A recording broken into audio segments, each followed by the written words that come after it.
I'm Victor. I think most of you know me by now, but maybe not. I don't know. Anyways, it's my Instagram page, so you have some reason to actually be here, I'm sure. Or maybe not. Algorithms are weird. We'll talk about that in a minute, actually. The other day, I was invited by the amazing Serena Killsmith, who is doing a killer job, not just as an amazing singer songwriter, but um, organizing events and bringing songwriters together at shows around the county. She invited me to come down to Songwriters in the Round at WCUW on Sunday, um, which was amazing, by the by. So the level of music, even in the open mic, was like astonishing. I was there as part of her series of tech talks, where music professionals come and like in between the main songwriters round and the open mic. Somebody speaks for 5 minutes on some technical aspect of music, and in my case, it's PR because I don't know how to do anything else in music. I don't know how to play an instrument. I don't sing. I've gone over this before. But music is my subject, not my vocation. Um, but I do know a thing about PR, and I first went into this lecture, presentation, whatever you want to call it, with the idea of I don't know what I'm doing. You send a press release. How hard is that? And then I look at all of the things that have happened over the past few years, all the badly sent press releases with missing information or inaccurate information or whatever, and I'm like, okay, maybe we really do need to have kind of a primer for basic PR for musicians. So those are my notes for the speech. I could probably go spend 15 minutes on any of these if I wanted to, but we're going to do this and do this as succinctly as possible. The first thing, I'm 54 years old, which doesn't seem all that relevant really, but it is. When I was very young, the only methods of communication were the phone or a letter. Yeah, you sent somebody something in the post or you called them up.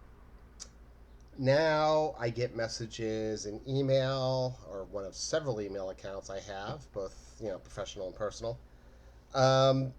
I get Facebook messages. I get messages on Instagram, which is a terrible idea because I never pay attention to my messages on Instagram. I'm starting to now, but don't take that as that for anything. I might not. I probably won't even see anything that's not by like somebody I know there. I've actually had like somebody hit me on apps that I opened once and to look at something, look at a friend's page or something, and they try to message me there, and I'm like, why? Why would you do that? I am the easiest person on earth to find, especially for professional reasons. Um, my email at work is victor.infante at telegram.com. So if you want to send me a press release, send me a press release at that address. That's simple. Or is it? Because in my day, I have seen so many things. So many things. For instance, back when the Telegram Gazette was at 20 Franklin Street, across the Common, I had a gentleman call me up and wanted to talk to me about his new hip hop album. I would have said mixtape. I think it felt more like a beat tape when I finally did hear it. But anyways, neither here nor there. And I said, that's great. Please put all the information in an email, and this is my email, and send it to me. Give me a link to some of your music, and I will listen to it there. And, if there's something there, we'll do something. And he said, I really think you need me to explain it to you. To which I responded, I really don't think I do. That's just not how I work, especially at the time, because I would write mostly blind reviews. Artists often didn't even know I was writing about them. I just would find an album interesting and just go. Um, sometimes that's not always possible. Sometimes, locals, know you have the album, so they're expecting it. Um, but yeah, basically, I really don't talk, and even them, I don't talk to the artist about what I'm writing unless I have questions. And the questions are usually very technical, like what instrument is this on that song? but um, so yeah, and the guy goes, "Well, why don't I come down and play it for you and talk to you about it, and explain it to you?" And I said no, and I'm afraid I have to end this conversation. And I hung up on him, and I alerted security just in case. I didn't expect anything to happen, but that was protocol at the time. Was if somebody kind of made you feel like they could come in a stalkerish way, you should at least tell security. So if somebody comes asking for you, they don't just buzz them in or something. I don't know. I don't know. It was a long time ago. Anyways, I had a pretty simple standard for what I would write about. I had three things I was concerned about. I was concerned about Worcester.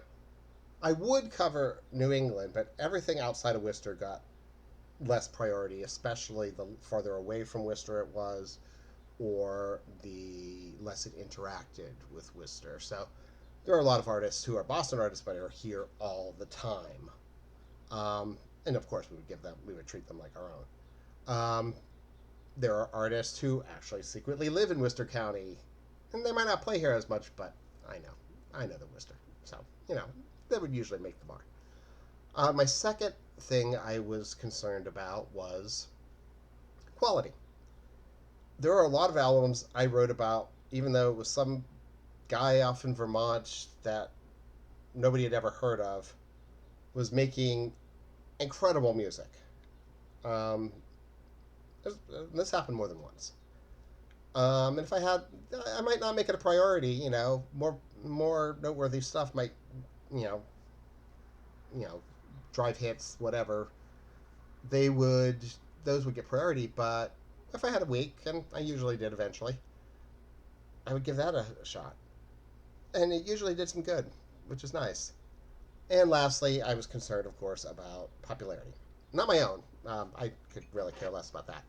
Um, but by now that should be obvious. No, I did care as a reviewer about the audience a reader or a musician would bring to the review and thus to the website and thus to hits, which brings us to the algorithm. Here's a phenomenon I've noticed. There are two types of artists who, when I write about them, or anybody writes about them, one will share everywhere. I'm one of those. When people are writing about me in my poet and fiction category, I put it everywhere. Um, and those who they might accept it if they're tagged in it and let it be on their wall. Maybe they don't really care. Maybe that's not their jam. That's cool. Except here's the deal: if you want a wider array of people to read your review or read the feature interview with you or whatever, you gotta share it.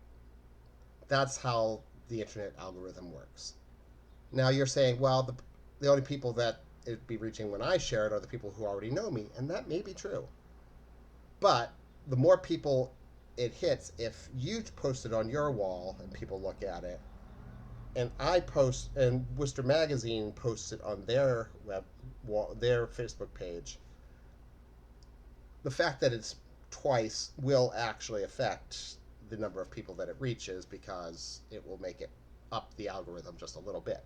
A direct share will do that way more, but even just the fact of multiple postings will have an effect.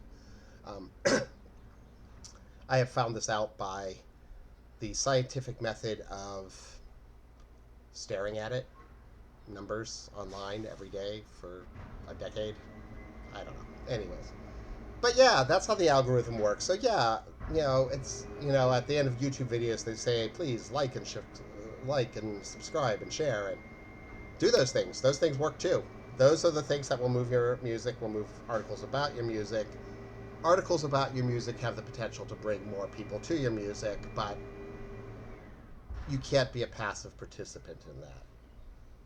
What happens is no one article, or rarely does one article, especially at a paper like the Telegram Gazette or Worcester Magazine, make an artist. Maybe Rolling Stone, something like that. I don't know, whatever. We're not talking about up there. We're talking about those of us down here on Earth. But consistent coverage and presence and mentions over time does.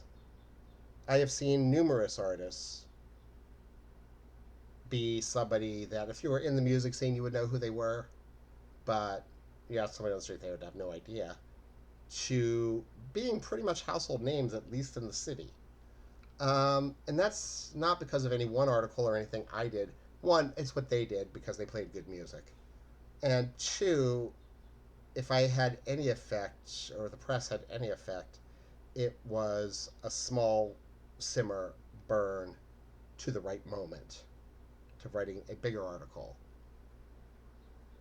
to back on simmer, to back on simmer, to the next big thing. And the big things should and do get attention. The smaller things are important, but it's subtle. You want them to happen. You can't have a feature every week. People burn out. But if every few weeks, every month or two, you're going to mention somewhere, and you know, just like a little thing, call out, hey, you're in a group playing at the Hotel Vernon or whatever. I don't know. Over time, that builds up, but it is the progression, not the explosion, that does the difference. That's how PR works. Um, they PR people. I'm a journalist. I do work from the other side of this. So if PR people, if you disagree with me, please, by all means, go for it. What doesn't work is trying to bribe me, and I, every company I've worked for, and especially the Telegram and Gazette, have had very strict rules on what I can't accept, and I know what those limits are. And no gifts over $50, whatever. No gifts at all in my case, please. But if somebody buys me a beer, as long as it's one, I'll probably drink it. I will sit down and chat with anybody, really. But I have also had people offer me weed to sell money back when it was illegal. I have, just trade, barter, anything. I have not been sexually propositioned for a review, and thank goodness, because it's nice to know that the scene has at least a modicum of integrity. That there is a line that nobody seems quite willing to cross. And I am very, very thankful for that, so thank you. But yeah, this is what I go through every day when I'm looking for what we're going to write about. And I won't speak for Meg Trogolo, who took over the Listen Up column for me, but I'm pretty sure that they've got about the same issues as I do. I do shield some of them because a lot of the emails still come from me. And nobody has offered me weed for a review in at least a couple years. So, ever since it went legal, it's just became far less compelling of a bribe. But, yeah, that's weird. The Facebook algorithm is weird. The idea that you need to be a participant in your own publicity is weird for some people. I don't know that it should be, but it is a fact. And it comes down to the magic of the algorithm. And it also comes down to talking to people the way they want to be talked to. This is an important part. I'll come back. This is where I started, actually. I'm 54 years old. I've been doing journalism in one form or another for, I don't know, there was a dinosaur involved. Um, and I have had over time to adjust to being older than most of the people I deal with. Good deal of my colleagues, especially in the music and art scenes. A good deal of the musicians that I write about. A few of them. There have been a lot of instances lately of, oh, hey, I know your dad. I've become that guy. Um, but yeah, so I have found that I have had to learn how people like to be communicated with. Younger reporter might like to be texted. They never check. They do check their email, but not as frequently as they should. Um, that's how you do it. If you need to reach that person, you do that. Now, I want to be emailed, and there's somebody back there saying, "Well, I like to communicate through Facebook Messenger," which you can't put in folders. You can't forward to somebody. It's hard. It's not the best. It's the worst place to send anybody. But here's the thing: you can want anything you want. I don't want anything from you. I'm not desperate for things to write about. Nobody is. We're overflowing. We miss things because we just have too much, and sometimes have to catch up later. Um, and there's limited time, limited bodies, limited space. So yeah, if you want, the first step in getting my attention at least is to email me and have in that email the who. Who are you? Not the band, the Who. Because if you can get them involved, I will take their recommendation over many others. Um, Archer Daltrey, he can if he says you're good, who am I to second judge him? But no, I'm just kidding. Tell us who you are. Um, Tell us what you play. I don't want huge, long, spiraling music philosophy treatises, even though I am prone to writing them myself. Um, just kind of want an idea of what to expect. Is this country? Is it pop? Is it hip hop? Is it mixing a couple? Is it a little bit of fusion going on here? That's fine. That's cool. I like that. I don't need to know too much. I really don't believe that you're the love child of Rick Springfield and Guar.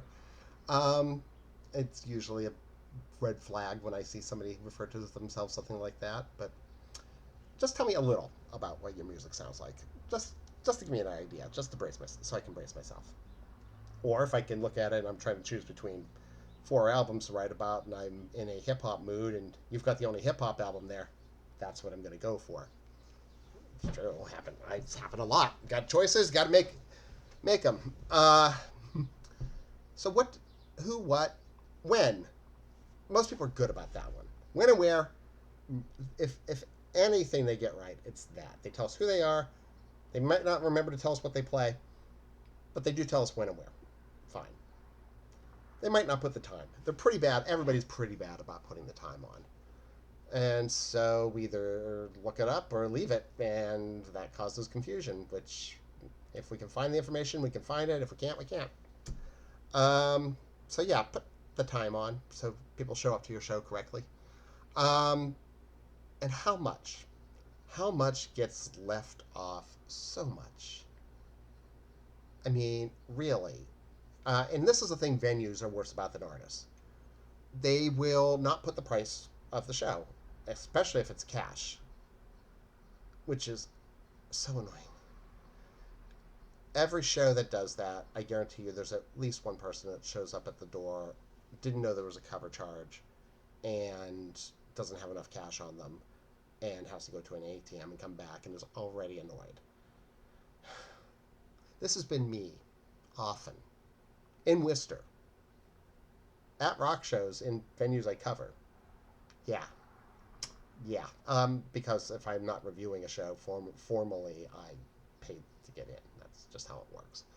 Um, I take nothing for granted from local venues. But yeah, sometimes I will get dumb. I'm usually smart to have keep a few bucks on me if I'm going to a local venue and there's no cover. I always doubt that, or the covers seem very low, and I'm like, there's a catch. There's always a catch. And the catch might be drink minimum, or the catch may be that you're expected to tip the drag queens. Things like that. That you've got to just know. But yeah, a basic cost will make the difference between making your fans uncomfortable or prepared to the point where it's not a concern. They're in the door. They're not annoyed. They're excited to see you. That's good. So, what do I got left here? The weird stuff. I don't give a whole lot of bad reviews. I really don't. There's a reason for that. Life is too short to waste one's time on bad music. That's part of it. If I really don't think anybody's going to like something, or if I really hate something too much that I can't write about it, and there is no compelling news reason to do it, if I'm doing this for art's sake, I'm going to scrap it and leave it for somebody else. Maybe come back to it. I have come back to albums and had a different opinion later. But I'm more excited to tell people, to lead people to music that they would enjoy. I would like, I would like to say I have good taste, but really that's even a secondary concern. My concern is music that people would enjoy. Um, if I think you're going to like a country band, I'm going to write about it like it's a country band and use it in terms that a country singer, fan of country music, will understand. To understand what I'm seeing, will say, "Hey, this resonates with me. Let's go see this." Um, do they? I don't know. I think so. People have told me they've done it, so it's okay. Um, but yeah, bad reviews. The last I have given a couple over the years, but I only reserve those for major artists or major touring artists. You've got to have a certain level of stability for me to bring out the claws. Um, there was the time I reviewed a bunch of Bam Margera songs ahead of his performing, we'll call it that, at the Palladium. It was hands down the worst review I've ever read, ever written. Some of it, at one point, I deemed it all so terrible as to only be construed as performance art. It was so bad, Howard Stern read excerpts from it on the air. Didn't name me, but people were dropping me emails live saying, "Oh my God, Howard Stern is talking about you." Bam Margera, for his part, seemed to take it in stride. He thought it was funny. So, that's cool. That's cool.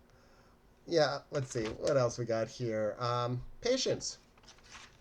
It takes a long time sometimes. Now, there are some, you might get frustrated because there are some artists who will seem to cut the line. And I'll tell you why they cut the line. They have the combination of hyperlocal and extremely talented. So me or Meg or somebody thinks that they are somebody you should be paying attention to right now because they're that good. And they have a fan base. If you have all three of those things, I guarantee you, I will put you ahead of everybody else. Because I want people to read the paper. I want to be in on the moment. I want to be the guy that kind of instigates the moment. I do. That's the best feeling on earth for a music journalist. If anything that comes out of Worcester Magazine's music coverage does that, I am extremely happy. So yeah, but it does take a while. I've had people wait almost a year, maybe longer, and that's rare. That's rare. Sometimes it took me a while to get into the album. I would just go back to it. Sometimes the album was so long. I wouldn't write about anything until I had written about it 6 times. Or until I've listened to it 6 times. Which, if you had a giant double album, could be a while. And some of those albums were so dense I couldn't just do it straight through. I would have to go look at other things and come back. So yeah, sometimes things just didn't appeal to me, and then a year later I listened to them and I'm like, wow, this was great. What was wrong with me?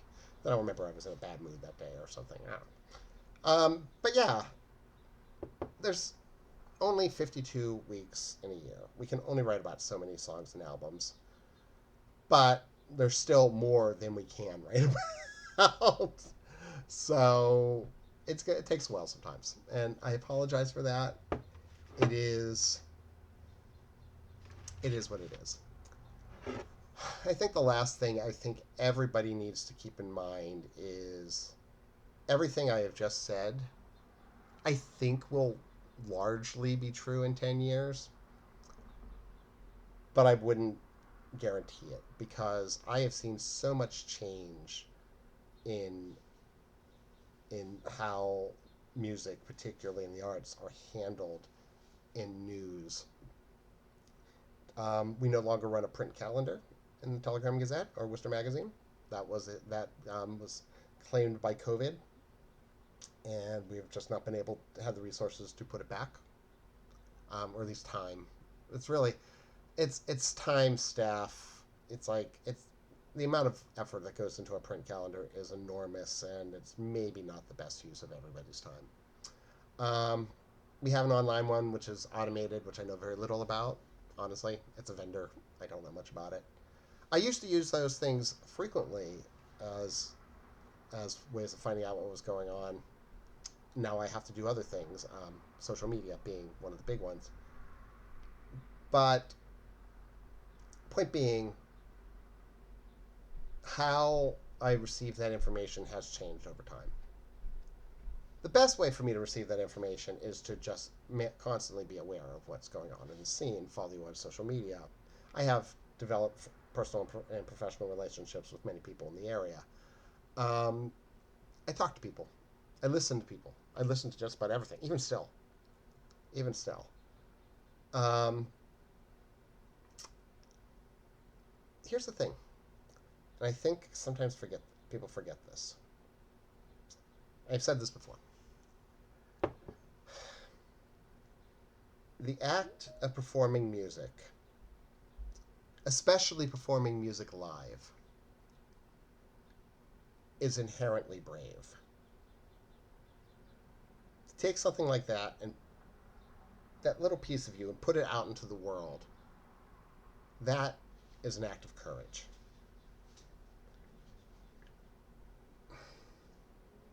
I would never take that away from anyone, especially somebody who's down at the bottom of the fame and power and influence ladder. We are rooting for you. I don't know a single music journalist worth their salt. I do know a few that aren't worth their salt, so we won't talk about them. But I don't know a music journalist worth their salt who doesn't root for the musicians. We want to discover awesomeness. We want your songs to be played on the radio. We want people to hear it 3,000 miles away. Because the songs like that changed our lives. Songs like that are what made us want to do this in the first place. Because writing about music is fun and easy when you're young and just want to be snide and snarky and get free drinks and get into concerts free. Professionally, it's a grind. It's like any other job, and we do it because it is a thing that we love, which makes the work that you're doing important to us. Maybe not everything. Maybe it's not going to be the most heavily featured. Once in a while, I will actually straight up say, look, we're not going to do a feature story on you for a while because I have a sense that something big is coming down the road. And honest to God, I'm usually right about that. If I have a sense that somebody's about to explode, I will hold off on a feature. That's the way it goes, because could tell a better story later. There are a lot of things that go into why we didn't write that story at that time. Sometimes we just got busy. It happens. But that's it. That's the last thing I want to say. I don't know a music journalist who doesn't do this because they love music. That's it.